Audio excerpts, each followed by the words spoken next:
Hello friends, नमस्ते। अघिल्लो भिडियोमा मैले ट्रु वायरलेस एयरबड्स यो ग्रीन कम्पनीको जुन चाहिँ ब्ल्याक कलरको रहेको थियो त्यसको मैले अनबक्सिङ गरेको थिएँ। त्यसमा मैले भनेको थिएँ केही समयपछि तपाईहरुले iPhone 14 Pro Max deep purple कलरमा 512 GB को अनबक्सिङ यस च्यानलमा म लिएर आउनेछु भनेर भनेको थिएँ र आज त्यसै iPhone 14 Pro Max deep purple कलरको अनबक्सिङ गर्न गइरहेको छु। तपाईहरुले भिडियोलाई अन्तसम्म हेरेर यसबारे सम्पूर्ण जानकारीहरु लिनुहुनेछ भन्ने मैले आशा गरेको छु र ढिला नगरी iPhone 14 Pro Max डीप पर्पलको अनबक्सिङ भिडियो सुरु गरौँ।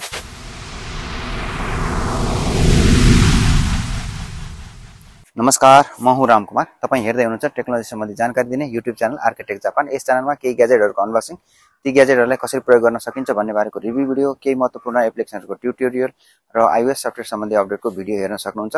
आज म तपाईहरुको लागि iPhone 14 Pro Max deep purple कलरको अनबक्सिङ भिडियो लिएर आएको छु। अब सुरु गरौँ iPhone 14 Pro Max को डीप पर्पलको अनबक्सिङ। सर्वप्रथम त यसको बाहिरी प्याकेजिङ बक्सलाई खोलेर हेरौँ। यो रहेको छ यो बक्स। यसलाई खोल्नको लागि यहाँनिर फुल ट्याब दिएको हुन्छ। यो एप्पलको प्याकेजिङको एउटा बेग्लै खालको अनुभूति हुन्छ यसको। यो खोले मैले यो बक्समा हेरौँ। यसरी यसलाई खोले। यो अब हेर्नुस्, यसलाई साइडमा राखेर यो चाहिँ आइफोन छ। यसरी यहाँबाट यसलाई आइफोन बक्सलाई निकालौँ। यो बट्टालाई प्याकेजिङ बक्स साइडमा राखौँ। यही हो iPhone 14 Pro Max deep purple कलरको iPhone 14 Pro Max, iPhone 14 Pro Max deep purple 512 GB। Wow, बट्टा त यसबाट व्हाइट कलरमा पो रहेछ। पछिल्लो वर्ष प्रो मोडलको लागि ब्ल्याक कलरमा थियो, तर यस वर्ष सेम नै रहेछ व्हाइट कलरमा प्रो र नर्मल आइफोनको मोडलहरुमा। यसैले म अब अनबक्स गर्छु। अनबक्स गर्नको लागि यहाँ फुल ट्याब दिएको हुन्छ। यो फुल ट्याब हेरौँ कसरी तान्ने। वाउ, यसरी तान्न सकिन्छ। यहाँ बटममा पनि रहेको छ फुल ट्याब, यसलाई पनि यसरी तानौँ। यो अब अनबक्स भइसकेको छ। यसलाई म अब ओपन गर्छु। 1 2 3। हेर्नुस्, यो डीप पर्पल कलरमा iPhone 14 Pro Max 512 GB को। यो मैले यहाँबाट यसलाई निकालेँ। यो हेर्नुस् यसको लुक्स। यसलाई साइडमा राखौँ एकछिन। र म यहाँ बक्समा अन्य के एसेसरिजहरु पाइन्छ त्यो पनि हेर्छु। यो एउटा हाम्रो Lightning cable to USB-C iPhone charge गर्नको लागि हो। र यहाँ एउटा सानो बट्टा छ। यहाँ सिम इजेक्टर टुल। यो चाहिँ अमेरिका बाहेकको अन्य कन्ट्रीहरुको लागि, जस्तै चाइनामा चाहिँ सिम नै प्रयोग हुने हुनाले सिम इजेक्ट टुल रहेको हुन्छ। नेपालको हकमा पनि यो सिम इजेक्ट टुल नै पाइन्छ। यद्यपि नेपालमा पनि ई-सिम सेवा उपलब्ध भइसकेको छ। र iPhone 14 Pro Max मा पनि हामीले पाइने एसेसरिजहरुमा यो एउटा चार्जिङ केबल मात्रै हो। यसैगरी आइफोनले पोर्टलेस डिभाइस बनाउने सोच गरिरहेको हुनाले हरेक वर्ष हामीले केही न केही एसेसरिज चाहिँ यसबाट हटेको पाउँथ्यौं भने अब हामीले यो देख्ने सायद अर्को वर्षबाट यो चार्जिङ वायर पनि हट्न सक्छ। According to rumor, in 2024, I think we will get USB-C in iPhone's all models. र यहाँ यो भयो अगाडिपट्टिको स्टिकर। यसमा चाहिँ यहाँ पावर बटन छ, यहाँ म्यानुअल बटन, यो साइलेन्ट की अन अफ गर्ने, यो चाहिँ भोल्युम प्लस भोल्युम माइनस। र साइडमा यहाँ बटनहरु देख्न सक्नुहुन्छ। यहाँ चाहिँ सिम ट्रे रहेको छ।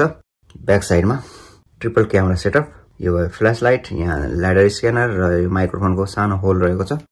र राइट तर्फ भने हामीले एउटा पावर बटन भन्दा अरु केही पनि देख्न सक्दैनौं। यो क्लीन छ हेर्नुस्। र टपमा पनि क्लीनै छ। र बटम साइडमा हामीले यहाँ लाइटनिङ पोर्ट यहाँ देख्न सक्छौं चार्जिङको लागि, र स्पिकर ग्रिल रहेको छ। त्यसैगरी माइक्रोफोनको हो। र अन्य केही पनि छैन। म यसलाई ओपन गरेर हेर्छु स्टिकरलाई निकालेर। Sir wow, looks the very nice. हेरौँ चारैतिरबाट iPhone 14 Pro Max deep purple. र ब्याक साइडमा यो ग्लास प्यानल म्याट फिनिशिङमा रहेको छ भने आइफोनको यो बडी चाहिँ स्टिलमा पाउँछौं। यो बोर्डर सबै स्टिल बडी हो, डीप पर्पल कलरमा रहेको छ। र यसलाई म अन गरेर हेर्छु। मैले यो अन गर्दै गर्दा यहाँ तपाईहरुले देख्न सक्नुहुन्छ, क्यामेरामा नदेख्न पनि सकिन्छ। यहाँ चाहिँ एउटा क्यामेराको होल र यो चाहिँ फेस आइडी सेन्सरका सबै कुराहरु चाहिँ यहाँ यतापट्टिको होल र यहाँ चाहिँ क्यामेरा होल पाउँछौं भने यसैलाई एप्पलले चाहिँ डाइनामिक आइल्यान्ड भनेको। र यहाँ तपाईहरुले डिस्प्लेमा देख्न सक्नुहुन्छ, यहाँ स्क्रिनमा चाहिँ हरेक भाषामा यहाँ वेलकम आइरहेको छ। अब सेटिङ गर्छु फटाफट, त्यसपछि म यसको इन्टरनल स्टोरेज र अन्य कुराहरु देखाउने छु। ल हेर्नुस्, यो अब ओपन भइसकेको छ। यहाँ चाहिँ डाइनामिक आइल्यान्ड देख्न सक्छौं। यो कन्ट्रोल सेन्टर हो।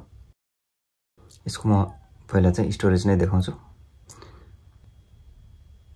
हेर्नुस् आइफोन नेम छ यहाँ 16.2 यहाँ चाहिँ iOS भर्जन इन्स्टल छ भने आइफोन 14 प्रो म्याक्स रहेको छ। यो चाहिँ यो डिटेलिङ भयो सफ्टवेयर इन्स्टल भएको। त्यसैगरी स्टोरेजमा यहाँ हेर्न सकिन्छ 496.64 GB मतलब 512 GB बाट सिस्टमले लिइसकेपछिको यो स्टोरेज हो। यति चाहिँ हामीले नर्मली पाउँछौं र हेर्नुस् अहिले बिल्कुलै कम छ, यहाँ खाली छ। 15 GB चाहिँ हामीले यसमा युज भएको पाउँछौं। यो डाइनामिक आइल्यान्डको चाहिँ धेरै नै कामहरु रहेको छ। यहाँ हेर्नुस् यो लक स्क्रिनमा यहाँ यो चाहिँ लक छ भने यो डाइनामिक आइल्यान्डमै देखाउँछ। त्यसैगरी म यसलाई ओपन गर्छु। ओपन गर्नुबित्तिकै यहाँबाट यो अनलक भएको छ र स्क्रिन खुलिसकेको छ। यसैगरी यो डाइनामिक आइल्यान्डमा केही एप्लिकेसनलाई मिनिमाइज गर्दा उक्त एरियामा त्यस एप्लिकेसनको आइकोनिक लुक शो गर्दछ भने screen lock, unlock, ring, AirDrop file transfer, location, on time flight, connected AirPods icon र चार्जिङ जस्ता केही इम्पोर्टेन्ट नोटिफिकेसन पनि देखिने भएकोले डाइनामिक आइल्यान्डलाई आइफोन 14 प्रो मा विशेष डिजाइन गरिएको छ। ल यसको रिफ्रेश रेट पनि एकदम स्मुथ नै छ। 120 हर्ट्ज को रिफ्रेश रेट भएको हुनाले एप्स मुभ हुँदा कुनै पनि ल्यागिङ देखिँदैन। र अब म्याक्सेप चार्जिङ हुँदा कस्तो देखिन्छ त्यसबारे केही कुराहरू बताउन चाहन्छु। र मसँग यहाँ म्याक्सेप ब्याट्री प्याक भएको हुनाले म चार्ज गर्दा कस्तो देखिन्छ त्यो पनि देखाउँछु यहाँ स्क्रिनमा। अब हेर्नुस् यसलाई मैले लक स्क्रिन गरेको छु र अब यसलाई यहाँ राख्छु। हेर्नुस् एट्याच हुनेबित्तिकै यहाँ चार्जिङ भनेर आएको छ, ब्याट्री पर्सेन्टेज देखाएको छ र यहाँ देखाएको छ यो म्याक्सेप ब्याट्री प्याकको ब्याट्रीको पावर लेभल हो। यसलाई मैले यहाँबाट हटाएँ। यो हामीले मल्टिपर्पज यो डिभाइसलाई चार्ज गर्न सक्ने यो ब्याट्री प्याक तपाईलाई मैले यसको पनि अनबक्सिङ च्यानलमा राखिसकेको छु। त्यदि तपाईले त्यो भिडियो हेर्नु भएको छैन भने च्यानलमा भिजिट गर्नु भए पनि हुन्छ अथवा तल डिस्क्रिप्सनमा यसको चाहिँ म तपाईलाई लिंक दिनेछु, त्यहाँबाट फलो गर्न सक्नुहुन्छ। र म पुनः यसलाई चार्ज गरेर देखाउँछु। यो हेर्नुस् चार्जिङ यहाँ देखायो ब्याट्रीको क्यापेसिटी र आइफोनको ब्याट्रीको पर्सेन्टेज यहाँ देखाउँछ सुरुमा स्टार्टिङमा। त्यसपछि यो चार्ज हुन्छ, नर्मल मोडमै रहन्छ। क्यामेराको कुरा गर्नुपर्दा यस वर्ष हामीले मेन क्यामेरा चाहिँ 48 मेगापिक्सलको पाउँछौं भने अन्य दुईवटा चाहिँ हाम्रो पहिलाकै सेम मेगापिक्सलमै पाउँछौं। र यस वर्षको आइफोन 14 प्रो म्याक्समा अझ क्यामेरालाई बेटर बनाएको छ र त्यो तपाईहरुले यहाँ देखाउँछु कम्पेरिजन आइफोन 13 प्रो म्याक्स र 14 प्रो म्याक्सको क्यामेराको। यो आइफोन 14 प्रो म्याक्स यो 13 प्रो म्याक्स यो चाहिँ मैले यहाँबाट सिसा लगाएको छु, त्यसैले गर्दाखेरि अलि ठुलो देखिन्छ तर यो भित्रको क्यामेरा पनि अलि सानो नै रहेको छ। यो हेर्नुस् यो iPhone 13 Pro Max sierra blue र यो iPhone 14 Pro Max deep purple colour.